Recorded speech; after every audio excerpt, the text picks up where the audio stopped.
Hello, ladies and gentlemen, boys and girls, children of all ages. Welcome to the Game Dojo. I'm your host, the Game Ninja, and this is 24K movies, TV shows, and video game reviews. That's right, ladies and gentlemen, we got something to talk about.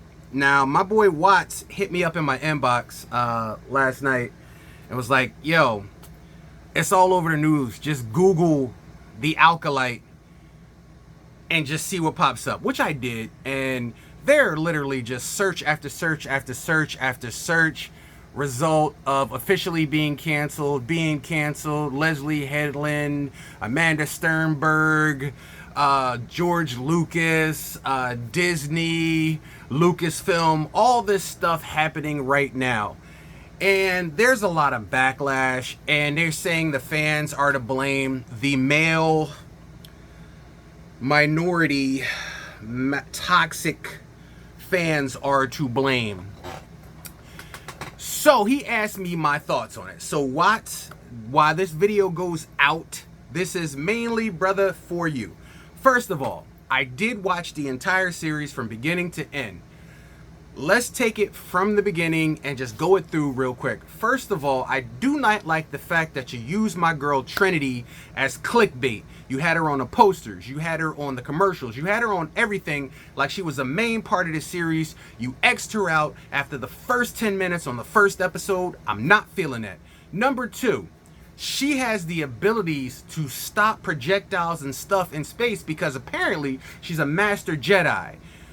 But she could be taken out by a knife blade. A knife blade. Attack me with everything you are. Or all that you are. Or all that you have. Some dumb shit. Look. I am not the biggest Star Wars fans. I did love the original movies. I even loved Phantom Menace. I love Attack of the Clones, and I did love Revenge of the Sith. After that, I was excited to see where Star Wars was going to go. And when we got the first Star Wars movie, when we got the 7th installment, we was ready to go. We wanted to see where you were going with Rey. Is this Luke's child? Is this Obi-Wan's child? Like, there was just so much excitement and that's a different video. Let's go back to the Acolyte. Alright, so I'm watching it and I'm like, I don't know how to feel, but I'll keep an open mind, which I did. I did that with the second episode, and I'm like, okay, they're going with something here. And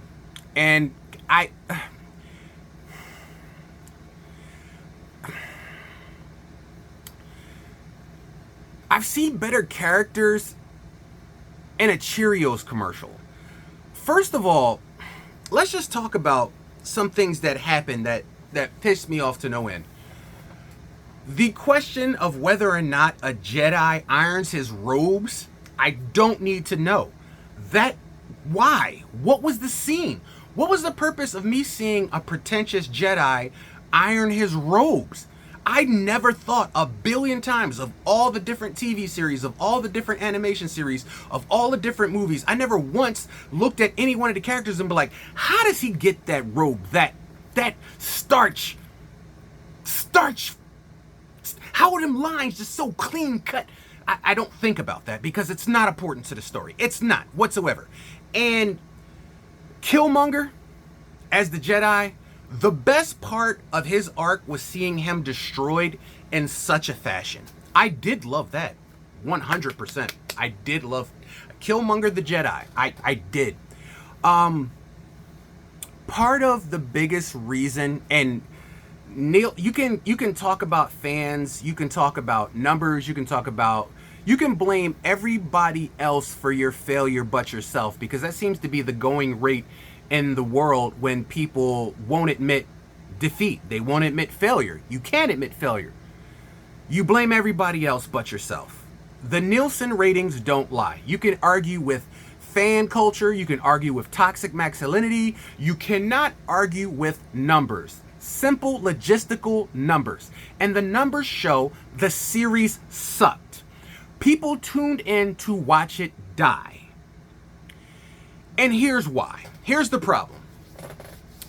If you told your story in your own universe, wouldn't have been a problem.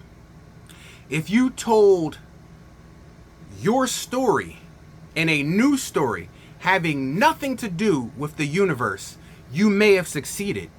But the problem is you jumped into a series that already for over 35 years had fandom in it. You're talking about cons, you're talking about people dressing up, you're talking about merchandise, you're talking about a solidified base of fans, both male, female, transgender, gay, LGBTQ. They were still a part of this universe. There were things they loved, there were things they hate, but they were the base fans. For you to come in and disrespect an entire lineage of a fan base and say, we're doing away with that error, this is what I'm going for, you're already on a downward slope with the fan base. And that's part of the problem. Another part of the problem, respect. Two-way street. You give it to get it. By you punishing the fans of a series that has become solidified in a universe built by Lucasfilm and just saying, oh, that day is over. This is my day. I have a better idea. You did what everybody who's doing movies right now and are failing are doing. You're bringing in groups of people who know nothing about the lore, nothing about the canon, nothing about the fan base, nothing about the material, the subject matter. And you're going with a blank base and creating something, and then you wonder why it fails. Let me give you a small parable. Small parable.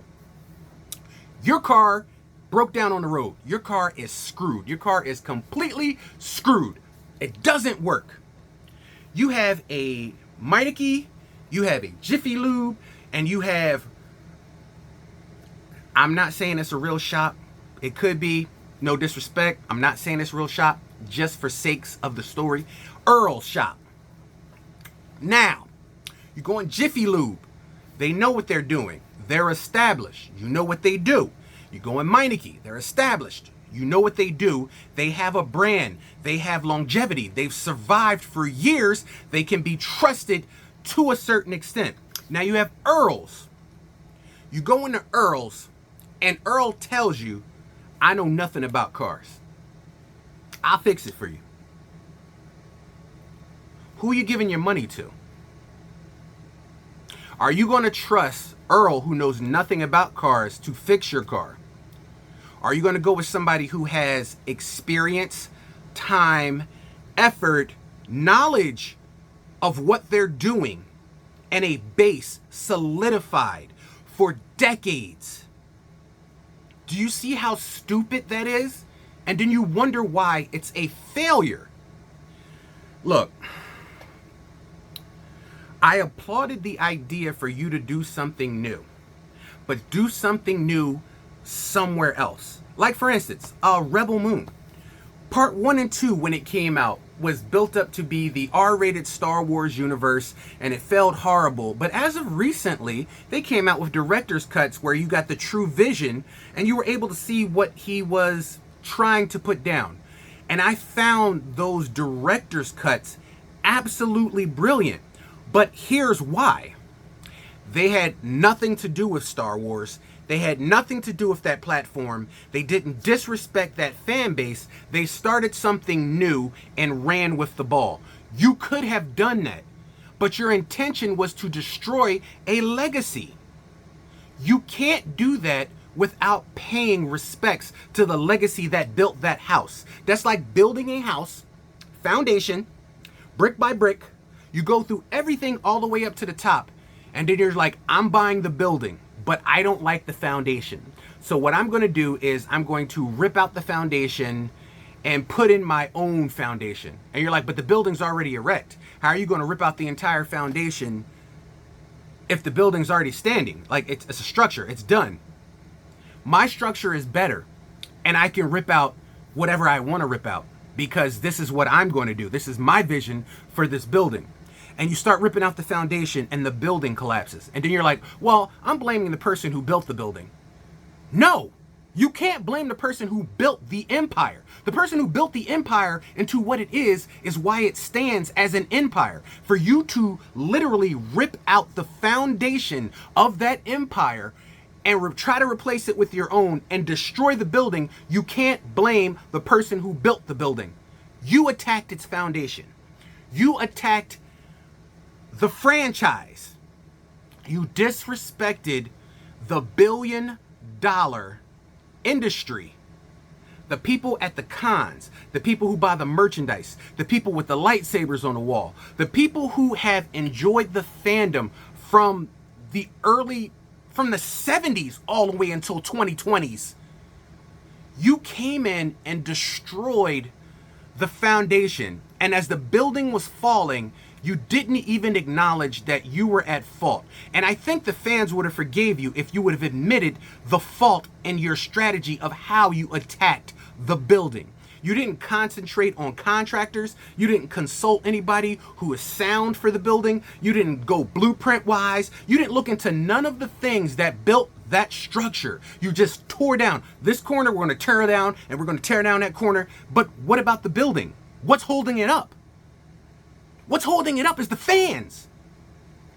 So on top of destroying the foundation, you attack the fans and the fandom and the fan culture. It was destined to bring the whole house down on you.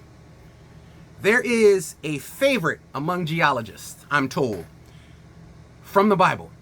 It was a foolish man who built his house upon the sand. Do you know why? Do you understand why? Do you understand what happens to sand if you build on it when water comes and floods it away? These are things you could have foreseen, but you did not care about because you thought this is the time, this is the era for you to make men uncomfortable, to make the fans, the toxic fans who built the fucking franchise. They built the franchise. This is why it exists. Star Wars would not be what it is today without the fans and the fandom. Do you get that? So, your series, which would have had a chance, was destroyed by your negative press, your negative speech, your negative hate. And here's part of the problem. And you can say whatever you want to, but here's the thing. You attack the male fan base by doing exactly what the male fan base did, by alienating the other sex. Do you get it? You talked about how much hate there is, how much toxic hate there is in this fan base, but you did the same thing. I want to make men uncomfortable. I want to make everybody non-binary. I want my vision. I want it to be the gayest Star Wars ever. These are your words. What made you think there weren't gay characters in Star Wars to begin with? What made you think there were non-binary characters in Star Wars? Because I remember from a lot of scenes and a lot of characters in Star Wars, we didn't know Jar Jar had a wife and kids. We didn't know Jar Jar's sex, did we? I don't think so. You assume Darth Maul is a man, but that's another assumption. You took what everybody does with a beloved series. You flip through, I got the gist. I'm going to make my own vision. I can do it better. This is what I'm going to do. It's about me now. I'm going to run with the ball. You wonder why all these projects fail. It's because the disrespect that you show. If you started with loyalty, like for instance, Sonic the Hedgehog. When the first movie was in production, they let out a trailer. Because they realized fans, they want to see what the fans is going to dig in their movie. They want to test to see if their fans are digging it. The fans hated that first Sonic trailer so much. It got so much negative feedback that immediately they went back, reshot, and changed. based off the fandom that felt it. They admitted failure. They admitted wrongness. They looked into why the fans were angry. They looked into what the fans wanted. They looked into, we need to make money with this movie. We want this movie to be successful. We need to change the recipe. We need to change its chemistry. We need to get the fans back on board so that we have a product we can sell. When Sonic came out, almost 90% of the people who hated that trailer, hated what Sonic was, reversed their decision and came back and supported Sonic the Hedgehog. So much that not only did it spawn a sequel, but it spawned TV series. That's how you get your fans back on board with a project. When you respect your fans, you don't disrespect them. You don't cut out everything that built a franchise and say, middle finger, this is what I'm doing. If you like it, fine. If you don't like it, to hell with you. That level of disrespect is met with the same disrespect. And unfortunately, movies in the 2020s have forgotten how to make movies and what makes a movie good. Shut the hell up with your opinions. Shut the hell up with your agendas. Shut the hell up with your politics and make a movie. Tell the story. That's all you have to do. Tell the story.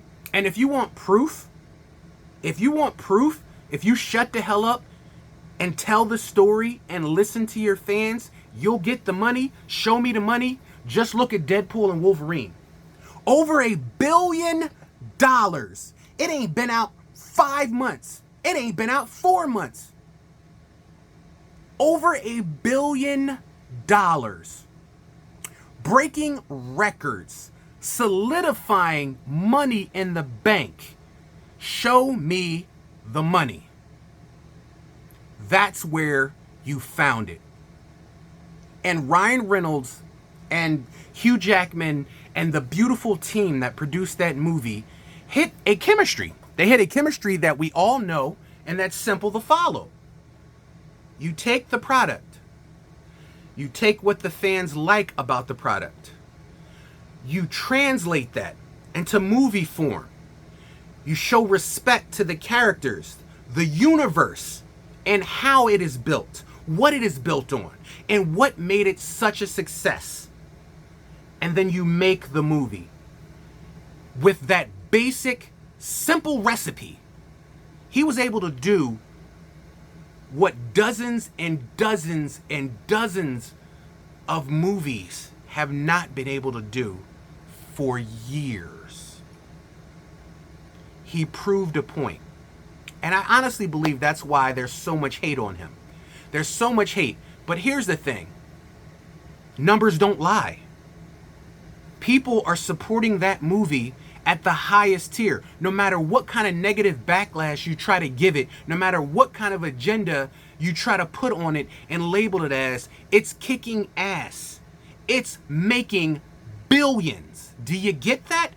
Billions. If you point at somebody and just say billion, you should be able to destroy them. $1 billion. $999,999,999 plus more. That is a lot. Do you understand? That is the fans speaking with their money, who people don't have it nowadays. It's hard to pay rent. It's hard to live. It's hard to survive. Good times anytime you're in a... Yeah, good times. Struggling. But people went out because they wanted to be entertained. Are you not entertained? Yes, they are. And they're speaking with their wallets. Now it's time for you to pay attention.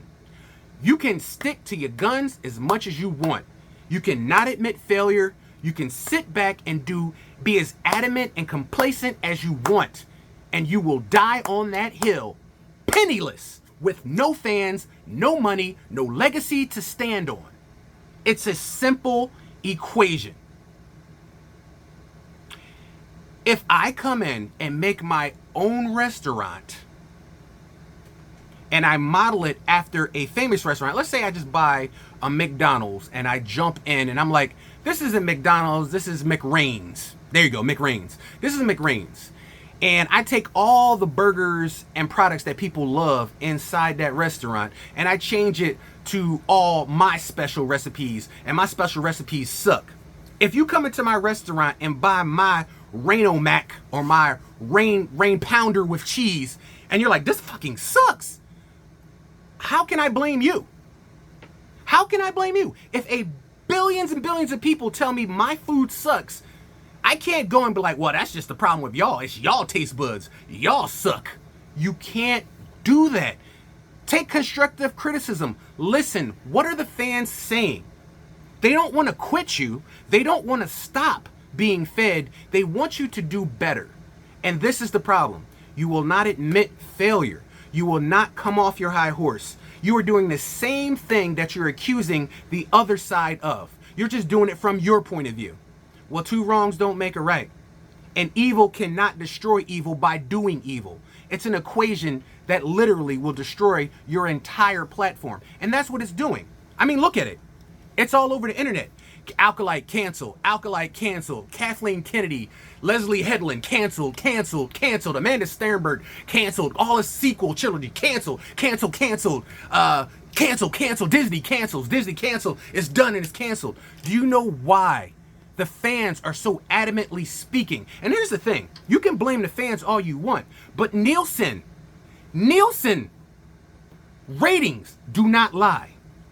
You can argue with popular opinion, but you can't argue with the facts, the statistics, and the numbers. The numbers don't lie. So you can't blame the fans for those numbers because you haven't delivered a good product. That's just like that Rain Mac with cheese that tastes completely horrible because I like putting a ton of salt on it. Well, what I like may not be what the public likes.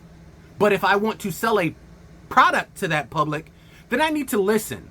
I need to do sample testing. I need to listen to my fan base, my client base, who I'm catering this food to. Because if they don't want it, they're not going to buy it, and my restaurant will fold. Simple. So my boy, you asked me what my thoughts on the Acolyte was. From watching from start to finish and everything it went through, there were some scenes that had moments of levity and great light. Some of the fight scenes were pretty good, but it was hidden behind such a stanky, horrible thing. It's like if I gave you a sandwich, the best sandwich in the world, but I dropped it in dog shit. It can still be the best sandwich in the world, and you know it's the best sandwich in the world, but you ain't gonna want to taste it because of the shit that it fell in. Do you get that? It's covered in shit. It very well be the best tasting, best sandwich you ever had in your entire life. But are you going to eat that shit sandwich?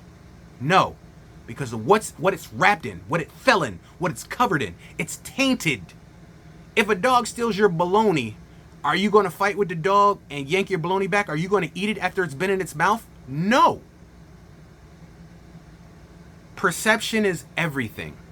And the fans, the billions and billions of loyal fans to the Star Wars universe have spoken, and you're not listening. And that is why you have failures.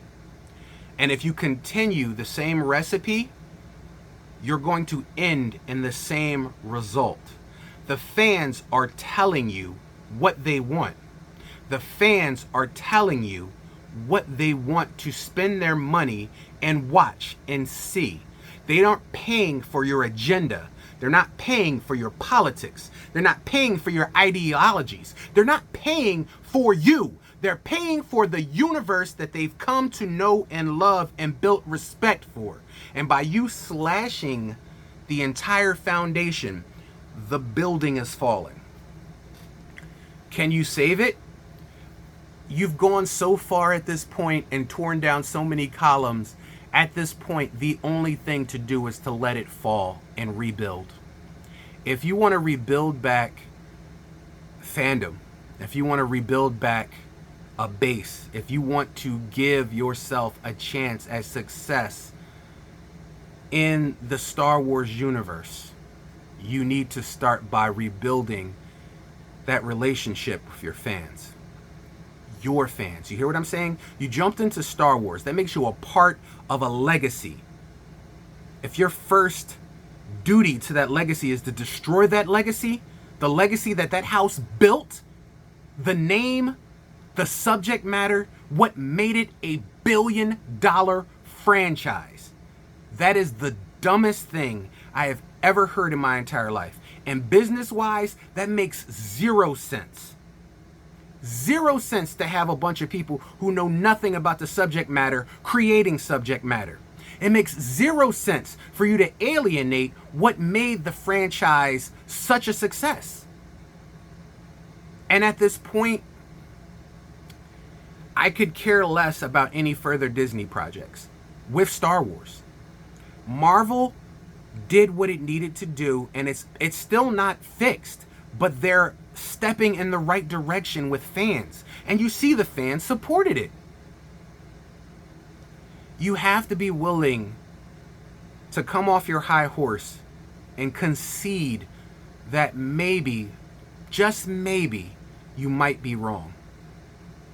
Maybe you might be looking at it through rose-colored goggles. Maybe you're not as woke as you thought you were.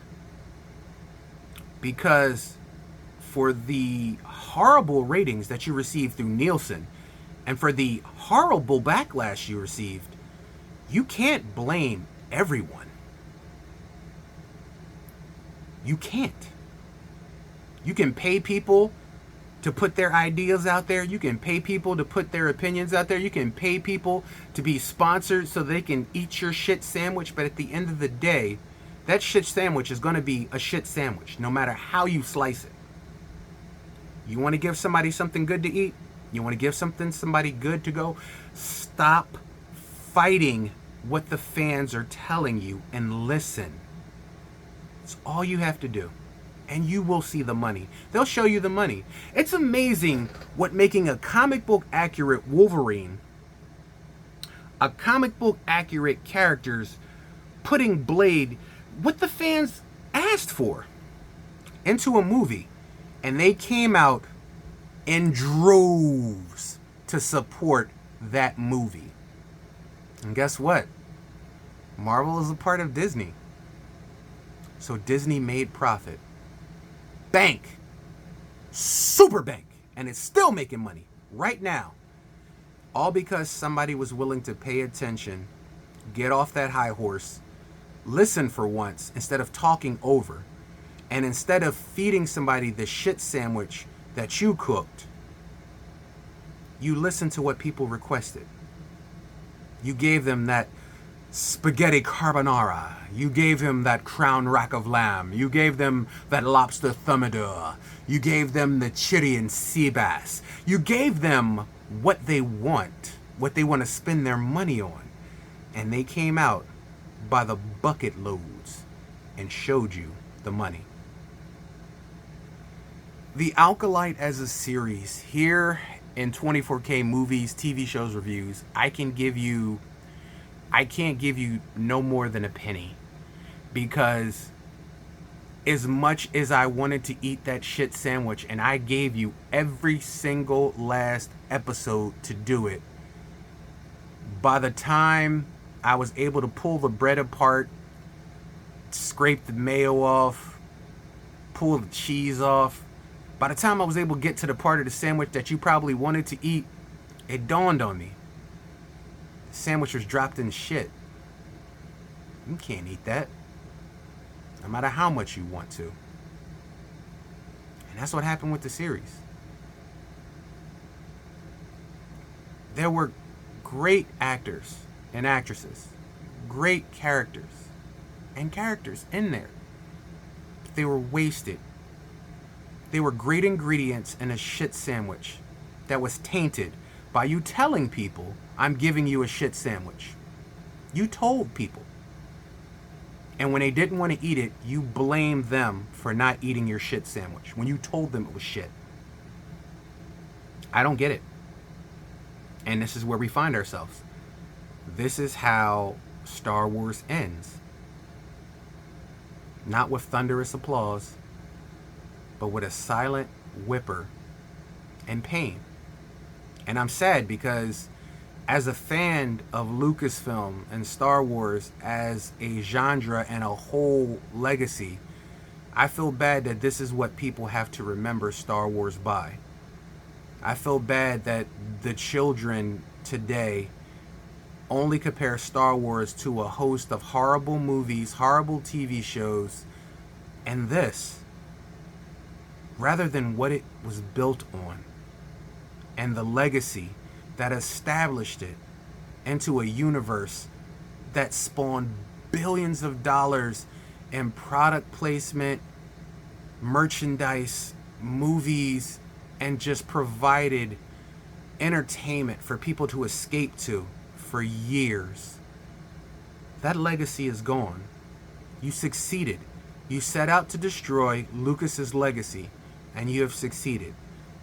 But in the same time, that sword was double-edged, and for every whack you whacked at Lucasfilm, for every stab you stabbed at the Star Wars universe, the canon universe, you cut yourself as well. And when you stood there happy and triumphant that you defeated Lucasfilm, that you destroyed the toxic Star Wars universe, you lie there bleeding from every orifice on your body. And now you're taking your last breath. So what victory did you accomplish? What legacy have you established? Congratulations. This is how you kill an entire legacy. But it's not his legacy that is ended. It's yours. People remember when the movies were good. People remembers when Star Wars were good.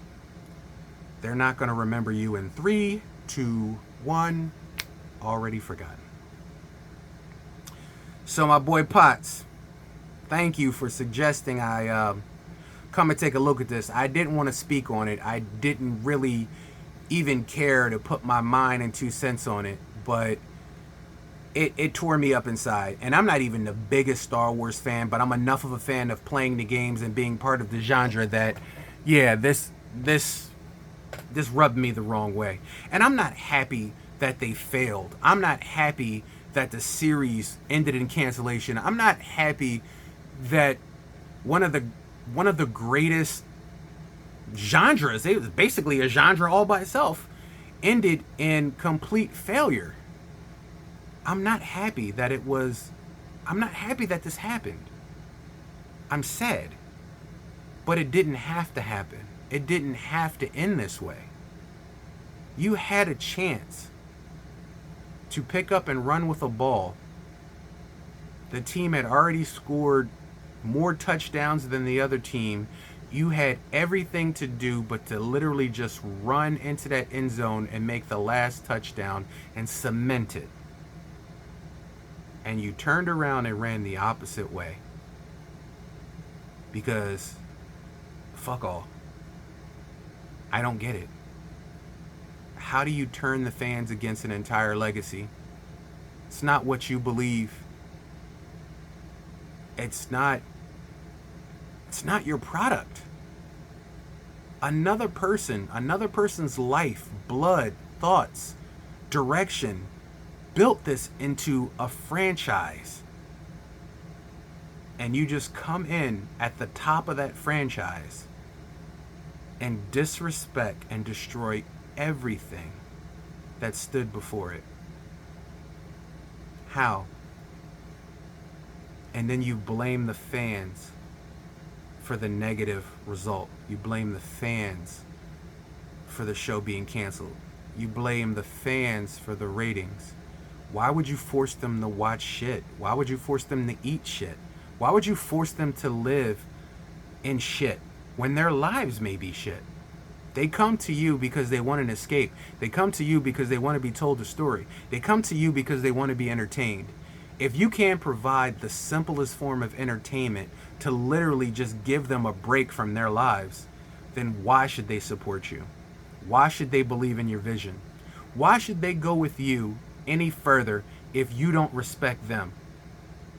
It's their money that makes you what you are. It's their money that supports you. It's their money that gives you what you need to keep going. And until you can admit that, you're just going to be a failure. And every endeavor you think of and treat the same way is going to fail. It's simple mathematics. And if you can't see that by now, if you can't listen to the wind and the world speaking in volume, one complete thought, then you don't deserve to be there. Period. Anyway, The Acolyte, it's done. Season 1 is in the books. I give it a penny here at 24K Movies and Reviews. A penny. Part of the way, it's not even on my hard drive. I watched it on Disney Plus. And normally when I'm a good fan of the shows and stuff like that, I go and save them and download them and put them in there so I can watch them anytime I want. I don't even want to watch this again. I can't. Like, it gets to the point where it destroys me inside. And I don't feel good about myself.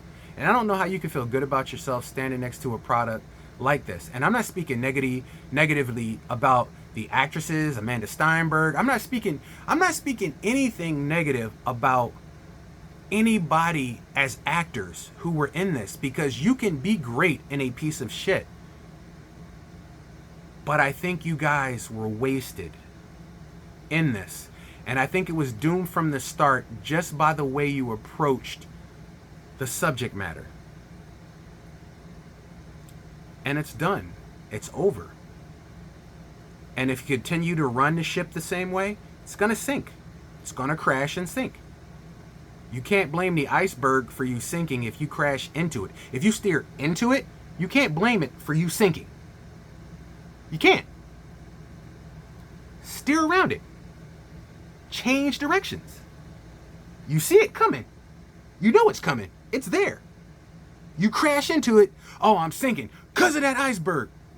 You had the chance to change course and avoid it, but you didn't. You steered right into it. You knew what you were doing. You knew the fans would hate you for it. You banked on attacking the fandom of a $1 billion franchise. Did you really not expect these results? From 24K Movies and Reviews, I'm out of here. I got nothing else to say. We ain't gonna remember it. We ain't gonna watch it again. And quite frankly, we got the Star Wars we grew up on. That's the legacy. I'm still gonna watch those. Anything else new? I'm sorry. I can't invest myself. We ain't guaranteed tomorrow or the next day or the next week. So why should we spend it anytime on a piece of shit? Time is too valuable for that. Sorry. Anyway, until next time, I'll check you guys out. That was my opinion. So Pots, now you know. There it is. That's it. I'll check you guys out next time from 24K Movies and Reviews. Season 2, canceled.